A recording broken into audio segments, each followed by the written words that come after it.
Coucou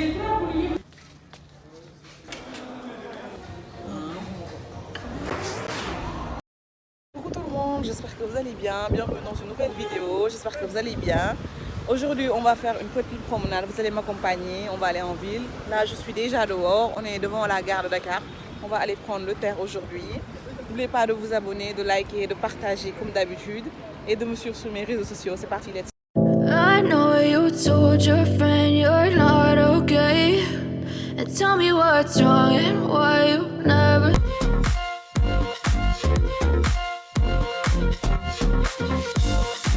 On est toujours super content de sortir, voilà, on se fait des snaps dans le taxi, on chante, on s'éclate, voilà, on s'enjaille avec Sokhna dans le taxi comme d'habitude, voilà, elle est tout le temps contente elle aussi.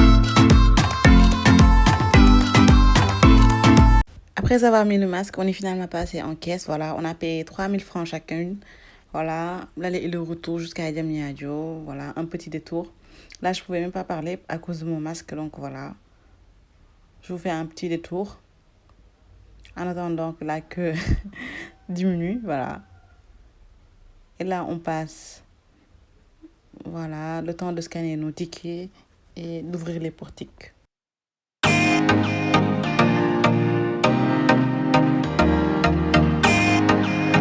You're not okay. And tell me what's wrong and why you never said you felt that way. Guess you're trying to stay strong and fake a smile until I look away. But I've known you too long, it hurts to watch your blue eyes fade to grey as you fade away. Après 50 minutes de trajet, on vient d'arriver à la gare de Diamniadio. Il y a Sokhna devant, donc je suis toujours derrière en train de filmer. J'ai coupé le son parce que je lui parlais. Voilà, on va se promener, prendre notre temps, manger quelque part. On avait décidé aussi d'aller visiter le stade Maître Abdoulaye Wade, mais après on n'a pas pu y aller parce que les bus n'étaient pas disponibles. Voilà.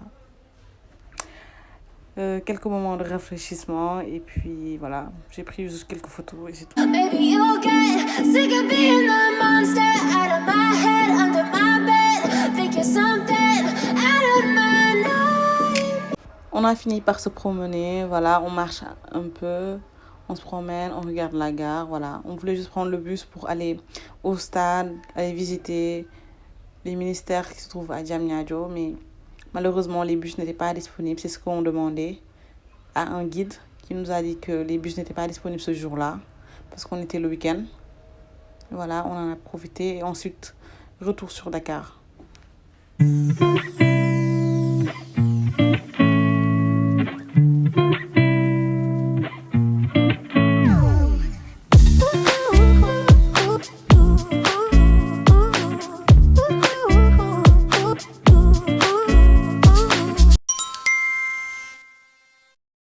Direction Sacré-Cœur, voilà, comme vous pouvez le voir sur la vidéo, on va aller manger une kebab à la Planète Kebab pour tous ceux qui connaissent et qui habitent Sacré-Cœur, Liberté 6, entre autres.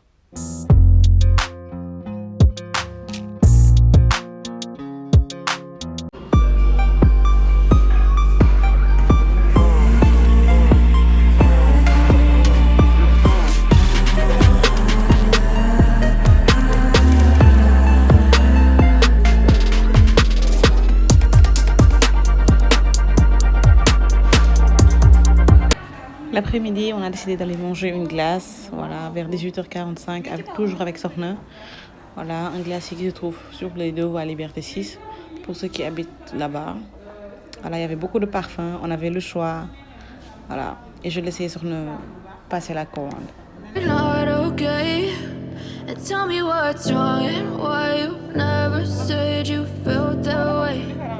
Guess you're trying to stay strong and fake a smile until I look away.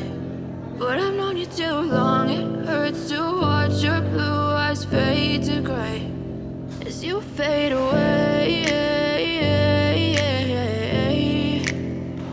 As you fade away.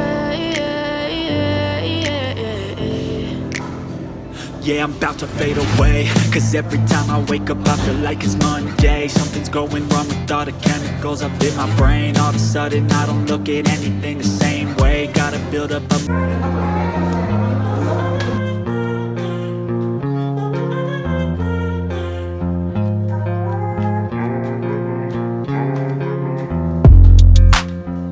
Le cadre était très beau, donc on a pu se poser, manger notre glace, discuter jusqu'à 20h, 20h passées, et voilà.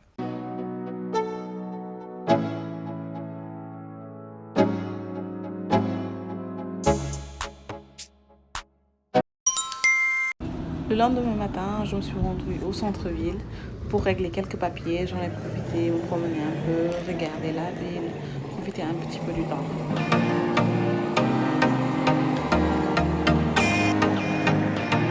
Ensuite, pause déjeuner au restaurant Le César, République, voilà, pour tous ceux qui connaissent la ville, en face du Café de Rome, voilà, le cadre était très beau, on s'est fait un petit déjeuner vite fait, les œufs au plat, etc., voilà.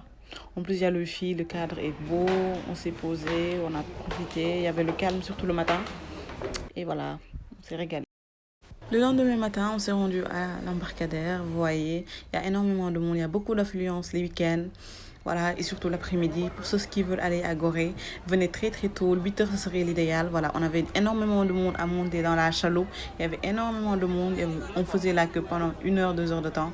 Donc c'était un peu la galère, mais finalement, on y est arrivé. Voilà.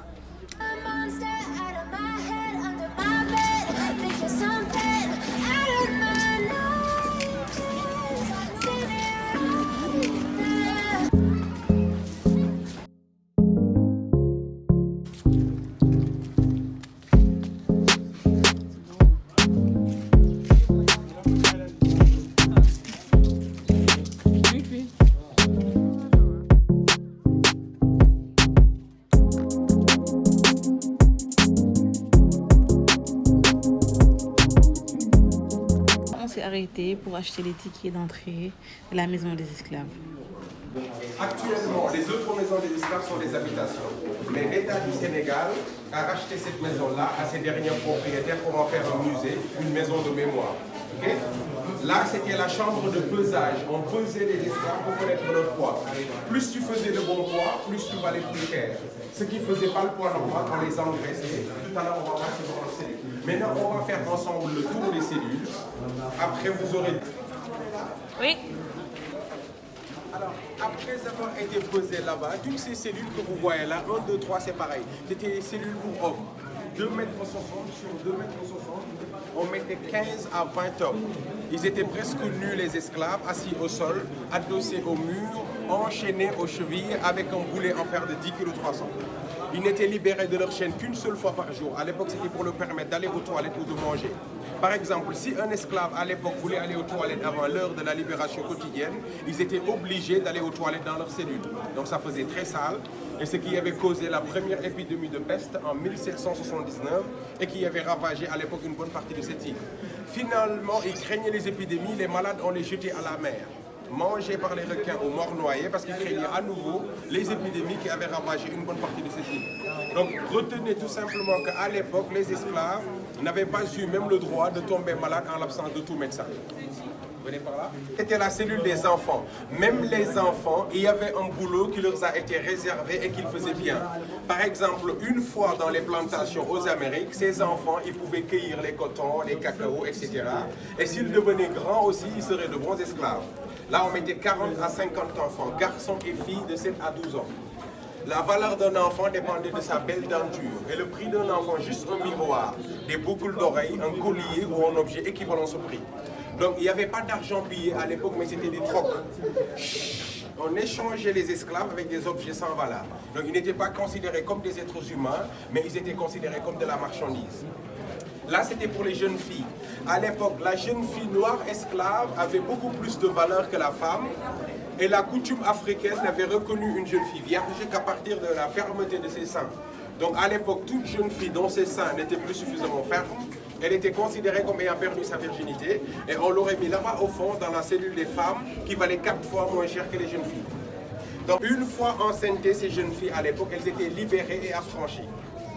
Leurs enfants métis dont la maman était noire esclave et le papa était un marchand d'esclaves, ces enfants aussi n'étaient pas des esclaves. On les appelait les mulâtres. Ces mulâtres, à l'époque, ils avaient un statut social beaucoup plus élevé. Approchez-vous par là. Alors, là c'était pour les inaptes temporaires. Je vous ai dit tout à l'heure qu'on les pesait pour connaître leur poids. Alors ceux qui ne faisaient pas le poids normal, les hommes maigres, on les engraissait ici comme du bétail. On les gavait à l'aide d'un fève de marée, une espèce de haricot que nous appelons ici le niébé, très farineux. Alors additionné avec de l'huile de palme pour qu'ils puissent atteindre le poids minimum. Et cela pendant 3 mois, voire 3 mois et demi. À l'époque, la durée d'attente des esclaves dans les captiveries était 3 mois, voire 3 mois et demi. S'ils ne faisaient pas ce poids-là pendant 3 mois d'attente, cela ne faisait pas d'eux des hommes libres. Ils n'étaient pas vendus pour aller dans les plantations aux Amériques parce qu'ils ne faisaient pas le poids normal, mais ils seraient vendus ici moins cher pour servir localement en qualité de domestique. Vous voyez, il n'y avait toujours pas d'échappatoire. Ok? Les récalcitrants, ceux qui étaient les esclaves, il y avait des portes en fer avec des barreaux. Nelson Mandela était venu à Gorée en 1991. Nelson Mandela, il avait visité la maison des esclaves et malgré le refus du protocole, il s'était glissé dans cette cellule pendant quelques minutes et quand il en est sorti, il avait les larmes aux yeux parce que ça lui a...